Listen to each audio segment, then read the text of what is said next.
Good morning बच्चा लोग, मैं एसपी सर एक बार फिर से आप सबका स्वागत करता हूं अपने यूट्यूब चैनल एसपी अकेडमी पर, जहां पर हम लोग कर रहे हैं basic English to speak English की पूरी तरीके से तैयारी। अभी तक की आप लोगों ने 4 वीडियोस इसमें देखी हैं। आज इसी के ही 5वें वीडियो का मतलब डे 5 है। डे 5 में जो भी चीज़ें अभी तक की आपने सीखी हैं उनमें उच्चारण पढ़ लिया है, लिखना भी पढ़ लिया है, समझ रहे थे, हम वर्ड्स पढ़ रहे थे, वर्ड्स का स्ट्रक्चर, वर्ड्स स्ट्रक्चर में स्ट्रक्चर वर्ड्स जो पढ़ रहे हैं उसमें आपको बताए थे कि ये 10 टाइप्स के होते हैं। डिटर्मिनेंट्स होता है, प्रोनाउंस होते हैं, प्रीपोजिशन, ऑक्सिलरीज, इंटेंसिफायर्स होते हैं, कंजक्शंस होते हैं और 4 चीज़ें और हैं।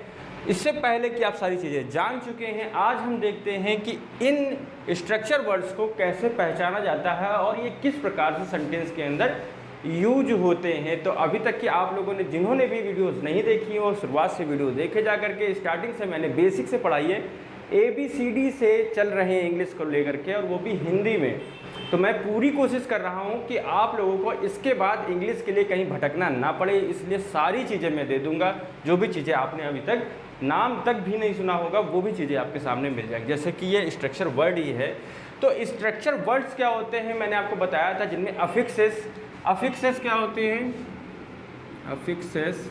अफिक्सेस 2 टाइप्स की बताई थी। एक सफिक्सेस बताया था, सफिक्सेस, और दूसरा बताया था प्रीफिक्सेस।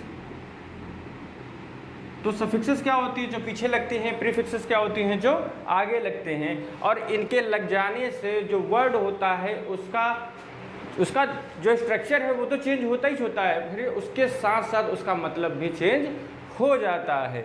तो वर्ड्स जिसमें अफिक्सेस लग जाते थे उनको क्लासेस बोलते थे, क्लासेस वर्ड्स बोलते थे, और उसके बाद जिनमें नहीं लगेंगे उसे स्ट्रक्चर वर्ड्स बोलते हैं।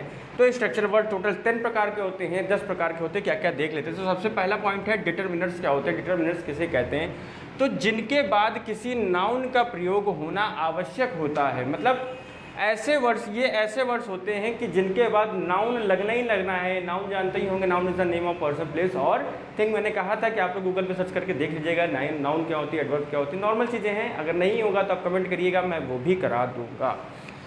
तो एग्जाम्पल में देखते हैं, I have a red pen. I have a red pen. देखो ए क्या है, आपका है डिटर्मिनर्स। ए क्या होगा, डिटर्मिनर्स, क्योंकि उसके बाद आ गया नाउन मिल गया। फिर दूसरा क्या है, she was a very beautiful girl. She was a very beautiful girl. तो अ वेरी ब्यूटीफुल गर्ल मतलब ए फिर से आपका मिल गया डिटर्मिनर्स। तो डिटर्मिनर्स ऐसे ही रूप में होता है, दैट में भी हो सकता है, दा भी हो सकता है, एन भी हो सकता है, ए भी हो सकता है, माई हो सकता है, योर हो सकता है, योर्स नहीं होगा, योर हो सकता है।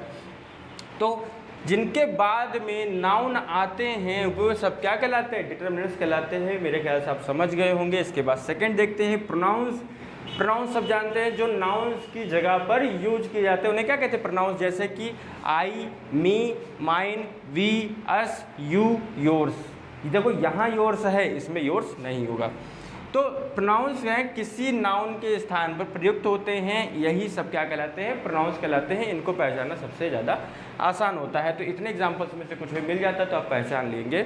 इसके बाद प्रीपोजिशन क्या होता है देखते हैं, at, in, with in, without, into, etcetera. जब ये सारी चीज़ें लग जाती है तो उसे हम कहते हैं प्रीपोजिशन है, ये प्रीपोजिशन कहलाती है।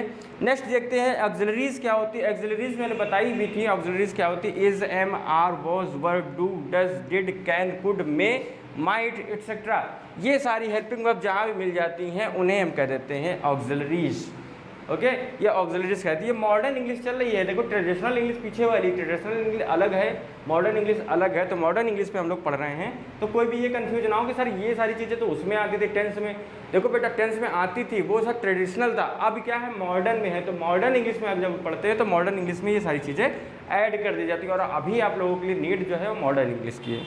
इसके बाद इंटेंसिफायर्स क्या होते हैं। इंटेंसिफायर्स ऐसे एडवर्ब, देखो एडवर्ब भी 2 प्रकार के पार्ट दिए गए थे। एक एडवर्ब होता है जिनमें सफिक्सेस यूज होते हैं, उन्हें हम एडवर्ब ही बोलते हैं, वो क्लास के अंदर आ जाते हैं। और एक होता है स्ट्रक्चर वर्ड्स के अंदर जो एडवर्ब ही होते हैं पर उनमें इनका प्रभाव नहीं पड़ता है। जैसे कि ऐसे एडवर्ब जिन पर एफिक्सेस का प्रभाव नहीं पड़ता है उन्हें क्या कहेंगे, हम बोलेंगे इंटेंसिफायर।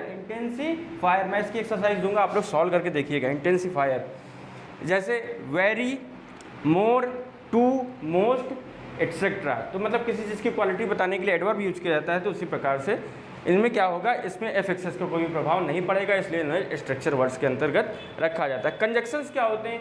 देखो, दो वर्ड्स को जोड़ने वाला, दो सेंटेंसेस को जोड़ने वाला, दो क्लॉजेस को जोड़ने वाला, ये क्या कहलाता है? दो या दो से अधिक वर्ड्स, क्लॉजेस, सेंटेंसेस को जोड़ते हैं, उन्हें हम क्या बोलते हैं? कंजक्शंस बोलते हैं। कंजक्शंस के एग्जांपल देख लो, एंड, बट, और, नॉर, येट। नाइदर नॉर होता है ना, वैसे नाइदर नॉर हो गया।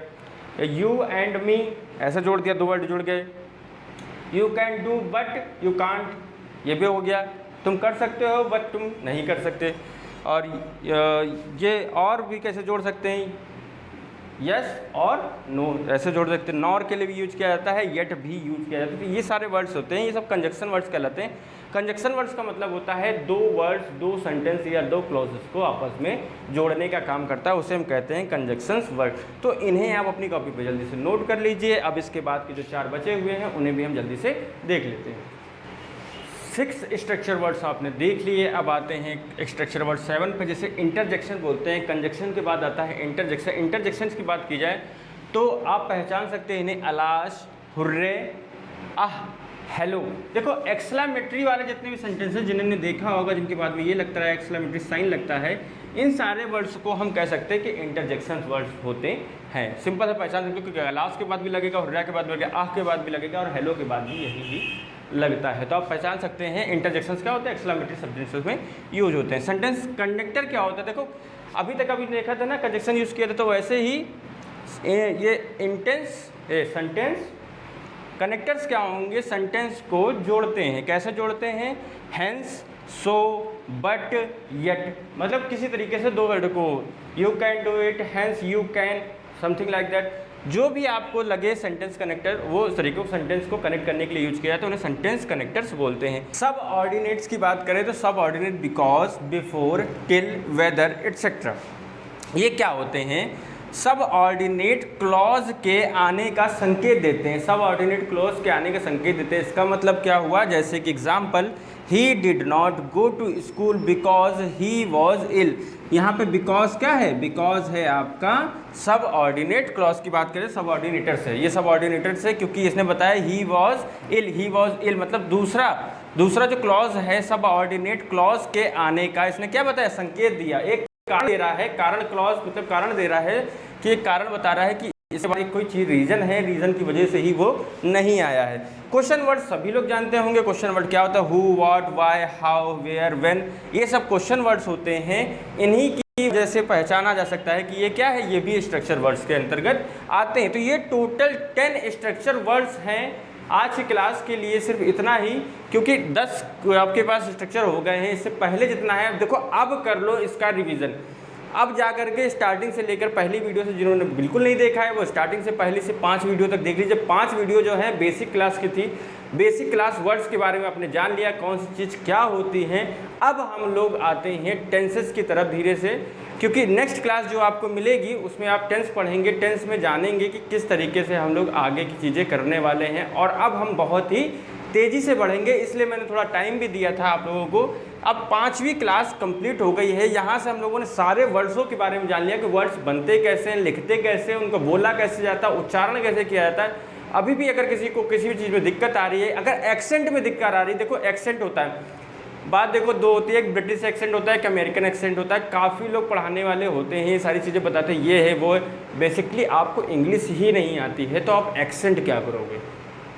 एक्सेंट का क्या करोगे? क्यों एक्सेंट को निकालने की कोशिश करोगे आप? पहले तो आप इंग्लिश सीखो ना, इसलिए मैं पहले इंग्लिश सिखा रहा हूँ। इंग्लिश को आप हिंदी में सीखो, मैं सिखा रहा हूँ, उसी को आसानी से सीख लीजिए, फिर हम लोग आगे धीरे धीरे सारी चीज़ें सीख जाएंगे। तो मिलेंगे नेक्स्ट वीडियो में, तब तक के लिए वीडियो को देखते रहो, लाइक करो, सब्सक्राइब करो, शेयर करो जितना ज़्यादा हो सकता है। आशा लव यू।